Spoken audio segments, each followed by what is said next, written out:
yourself, hey man, you need some time on your own. Welcome! Thanks for dropping by. This is Arts Ideas Sudbury School with our chicken. We were founded in 2008 in the northeast corner of Baltimore, which is where we are today. No one is here right now except for the chickens, but I'd like to tell you a little bit about our unique school.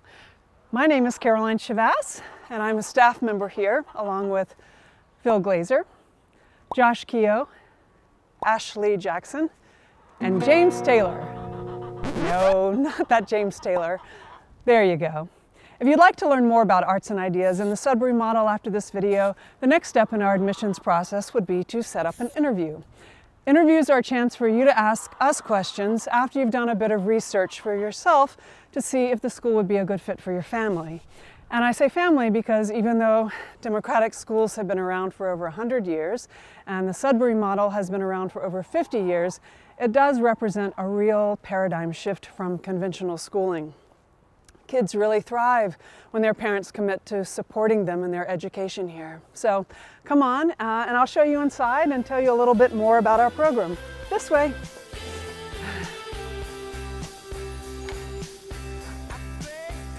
It's windy. Come on in.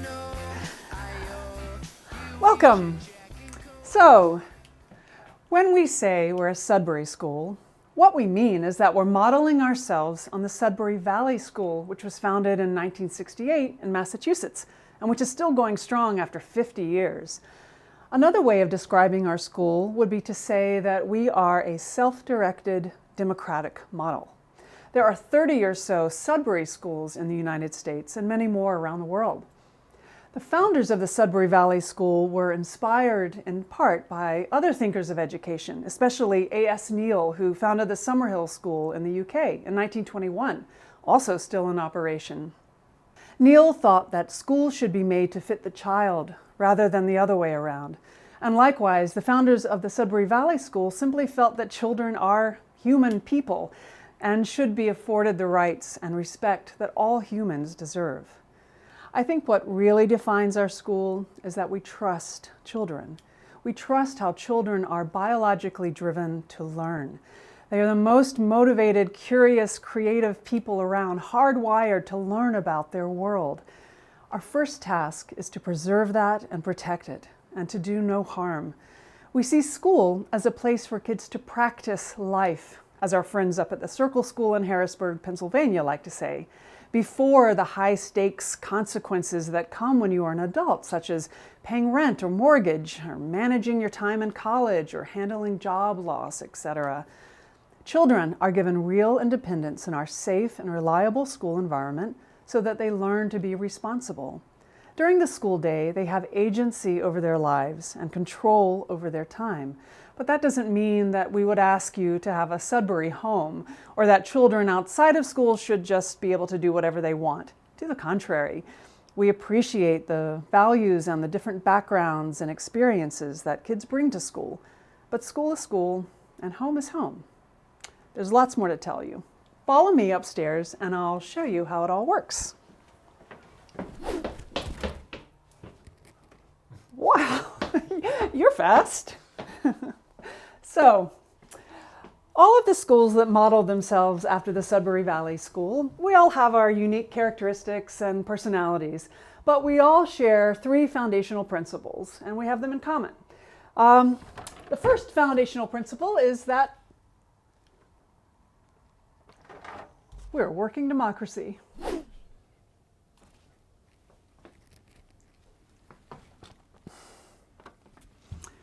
This is where JC happens, Judicial Committee. The Judicial Committee has been described as the heart of the school, which is kind of funny if you think about it, because JC has to do with what happens when someone breaks a rule at school. So why would any student describe it as the heart of the school? Because it's fair. It's where they are listened to and taken at their word. They are empowered to advocate for themselves and take care of their community. Judicial Committee is the best way we have at keeping things fair and just.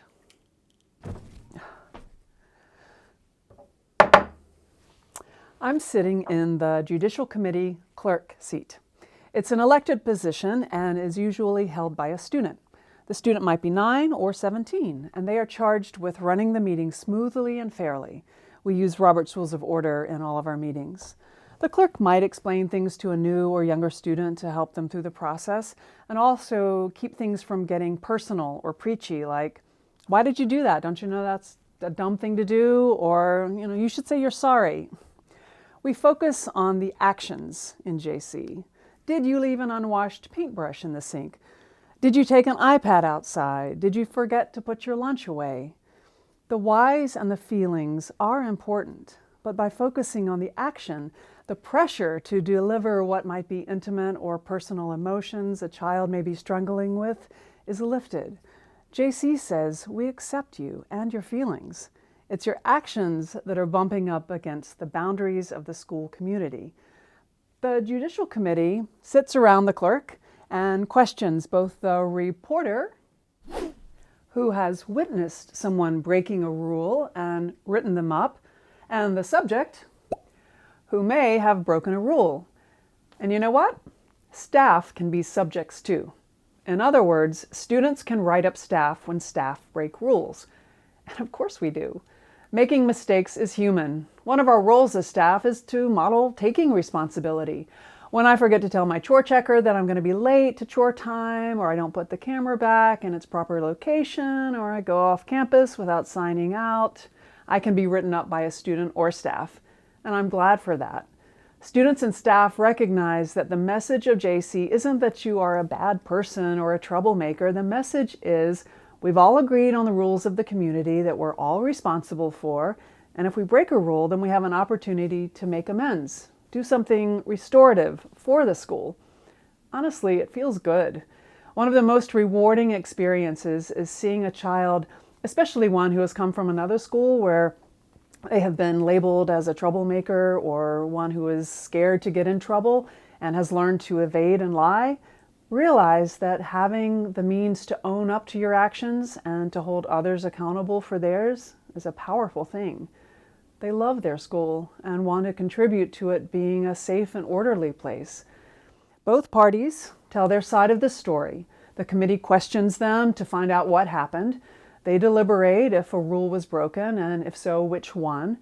And then the subject has a chance to offer up an action that they can do to make amends. And where do the rules come from? Why, school meeting, of course, which also takes place in this room every Tuesday at 1 o'clock. School meeting is made up of students and staff and is kind of like the principal of the school. It creates the rules and policies of the school, votes on budgets, hires staff, and oversees any aspect of day-to-day school life. Everyone has one vote, and staff don't have veto power. We can lose our carefully crafted and impassioned arguments to the will of the majority, just like anybody else. And this is where someone usually says, well, then why don't they just all vote to have candy delivered by the truckload? Or isn't this just like Lord of the Flies? And to that I would say, you underestimate children. They don't mess around when it comes to the serious responsibility of running a school. They also want to be safe. They want to feel secure. They have a keen sense of what's fair and just, and so they act accordingly. Or they are in the process of learning to do so. Education. What they may lack in experience is often balanced by their natural divergent thinking, which lets them see solutions that adults are often blind to. They are excellent partners in running a school. Oh, and you know that thing about Lord of the Flies? Those kids in that story, they didn't go to a school like ours, so they didn't know how to handle freedom and responsibility. School meeting and judicial committee provide ample opportunities for learning things like that, and also to learn what other schools might partition off into civics class, debate team, ethics, or sociology class. And this brings me to our second foundational pillar.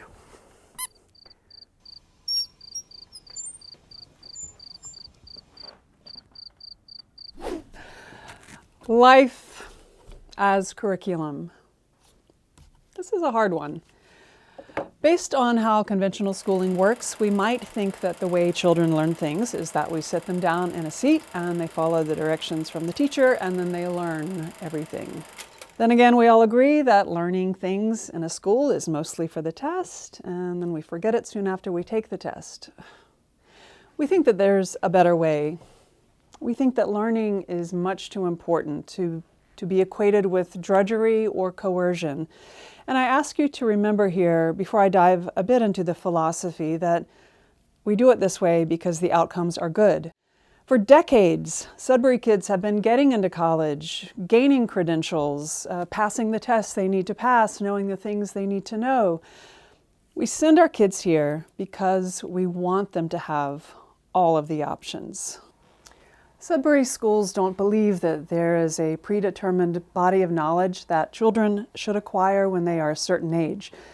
We see that learning to read and write or learning basic math are important because they're useful tools that give kids more independence and lets them do the things that they're interested in. And kids naturally are compelled to learn those skills. At Sudbury schools, kids are accepted for all of their unique learning styles. We're not a school for different learners, we're a school for learners. One child will spend quiet hours poring over illustrated books. Another child is quickly bored by those but gets deeply engaged in active social projects like building or filmmaking or citizen science. One child listens in on adult conversations and remembers everything she hears, absorbing knowledge like a sponge. One child is observant and cautious, always making sure of things before venturing into unfamiliar terrain. Another child is bold and intuitive, diving headfirst and filling in those gaps later in a fake it till you make it spirit. That quote was from Carol Black and describes what it looks like day to day at Arts and Ideas. The world needs all kinds of learners and pursuers of knowledge. Kids can be themselves here. They can be grounded in their strengths, and that makes it easier for them to step outside of their comfort zone and to try difficult things. You see, the challenging thing is the much more interesting thing, and kids push themselves all the time. While kids are learning the basics, they're also learning something very important that can't be taught. They are learning workarounds, and also how to advocate for themselves. For example, if a child can't read the clock yet, but needs to sign out the computer for half an hour from now, they have to go and find someone and ask for help. It may mean overcoming shyness in that moment, navigating momentary confusion, finding a good resource. Or if a child can't read or write yet, but they want to write fan fiction, they may hunker down and figure it out that YouTube has karaoke versions of that song and you know every word to that song, and you can write down that one word in that one song that you want in the story that you're writing. It's true. Kids who can't read or write have empowered themselves to write their own fan fiction. Nobody told them they couldn't. Kids are geniuses. We allow them the time and space to be geniuses. You might even say that we're a school for gifted children. Because they all are. School meeting provides further structure for learning skills, gaining knowledge, and handling responsibilities by chartering corporations. Corporations handle areas of the school that are best left to the group of people who are interested in maintaining that area, such as the library, or that have expensive or advanced resources, such as Music Corporation is charged with creating rules around using musical instruments and equipment.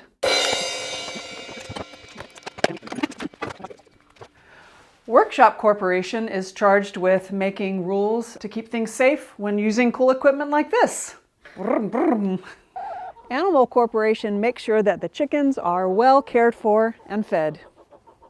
Good girl. Art Corporation uses its budget to buy the kind of supplies and materials that its members want. Kitchen Corporation oversees all the activities in the kitchen. Corporations all have their own budget and manage it throughout the year. Kitchen Corp additionally makes money throughout the year by planning, buying, cooking, and serving lunch on some Fridays to their fellow school meeting members. School meeting members are students and staff who have signed up. How many servings in a pound of hamburger? How many pounds will feed 30 people? Have we made a profit? Or why did we lose money on that last lunch? not word problems, life as curriculum. And another thing, you can make mistakes and fail and not be a failure. Turns out when a recipe says you'd better soften the butter, you'd really better soften the butter. Of course, there are procedures and proper techniques and skills and facts that we want our chefs, our future scientists, doctors, artists, city council members, and mechanics to know and perform well. But as Sudbury kids pursue formal education in the fields of their choice, their expertise will be grounded in a true social emotional learning education. Google, what do employers look for when hiring? Or think about what it takes to start your own business. Those qualities, those life skills can't be taught. They have to be learned. To learn them, you need time and structure. The structure of a community with boundaries within which you have the freedom to make your mistakes and be your fullest self.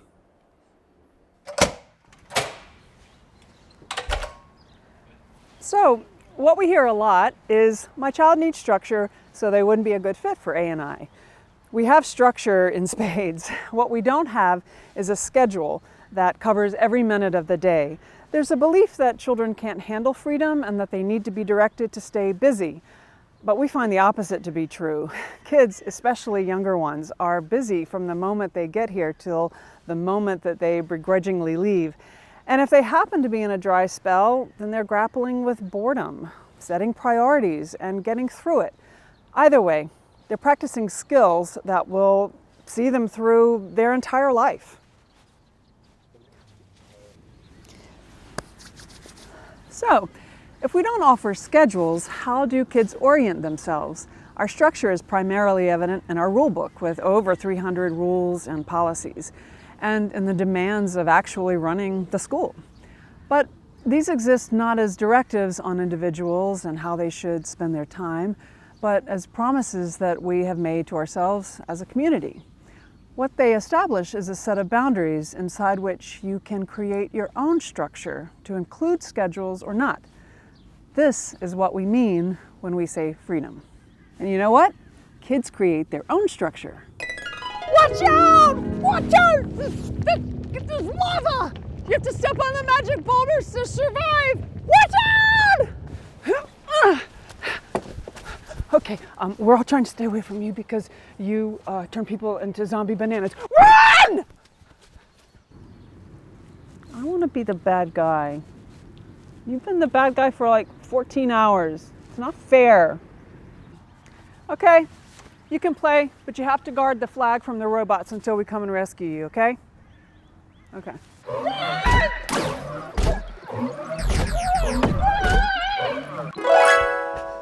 Woo! Another word for the structure that kids create in order to learn important things would be play. Or, if you saw adults do it, it would be called brainstorming, analyzing, inventing, experimenting, drilling down, or problem solving. We define play as any activity with no known outcome. This video would go on for the next 3 hours if we tried to describe all the benefits of play. For emotional intelligence, health, creativity, their ability to handle adrenaline and social conflicts, focus, and mastery, children need to play. Teens need to play. And if you're an adult, hopefully, you're still playing too.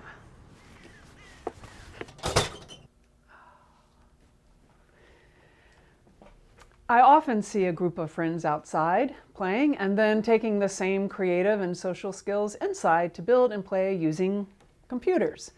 We value screen time and computers as being a great resource and tool for playing and learning. We don't limit screen time just as we wouldn't limit how long a child could be swinging or playing the piano or reading. Within our self-directed democratic environment, computers are just one of the valuable resources available. One isn't better than the other for a child who is learning everything about the world in order to prepare themselves for adulthood. Whatever play looks like, you'll always find students talking themselves and others through it. When kids play, they communicate. Conversation is how children begin to organize their world. They learn perspective and collaborate. Please talk to your neighbor. Playing, conversation, life as curriculum, and democracy. all happen in an environment of age mixing, which is our last foundational pillar that defines a Sudbury school. Everything I've described so far happens where kids are free to be with others based on interests rather than the timestamp they were born with. There are so many benefits when everyone is not in a segregated monoculture of age. Older kids are allowed to lengthen their childhood while preparing for their next steps into adulthood. They still get to be kids and also take on more responsibility and tackle more complex subjects. It's also hard to be a grumpy teen when a 5-year-old walks by wearing a box on their head and asks you how to spell stop rule for a JC write-up. Younger kids develop strong communication skills because they are listened to and their opinions valued. As well, those that are more advanced in some areas can join with those similar kids, and kids who may need a little more time with some skills aren't labeled or ostracized. They can go at their own pace. One of the most important things about kids getting to be with other kids of all ages is that it dramatically reduces incidents of bullying and social cruelty. It makes for an accepting and humane environment. Age mixing is the magic ingredient. Also, in what work situation are you only working with people of the same age? Phil, behind the camera there, is 27 years younger than me, and here we are working together. Age mixing, a working democracy, and life as curriculum are the foundations of our school. Safety, trust, time, structure, and the allowance for kids to shape their lives within the constraints of a thriving, safe community are the ingredients to make it work. We can tell you more about Arts Ideas Sudbury School in a one-on-one conversation, which would also be the next step in the admissions process. We can also cover our off-campus policy, screen time, our tuition and attendance policies. Do Sudbury kids get into college? But what about math and our 16 flex time that allows for teenagers to combine school with a job, community college classes, or to do volunteer work or an internship? So, we've started you off by giving you our This We Believe statement. This is who we are. Been at it since 2008. Many parents come to us because they've looked around and noted what has been important for them in their lives and how their own schooling helped or didn't help. They think about their child in a future we can't predict and know that preparing for the future should be about living in the present, their spark and all their strengths and gifts nurtured and preserved. Let them be kids. What's the rush? If you'd like to learn more, please email the school to set up an appointment, and we'll talk one-on-one about how Arts and Ideas would work for your family. I'll let you see yourself out. Got your jetpack on? And I'll stay right here. Thank you for your interest and for considering Arts and Ideas as an option for your child's education. Bye now.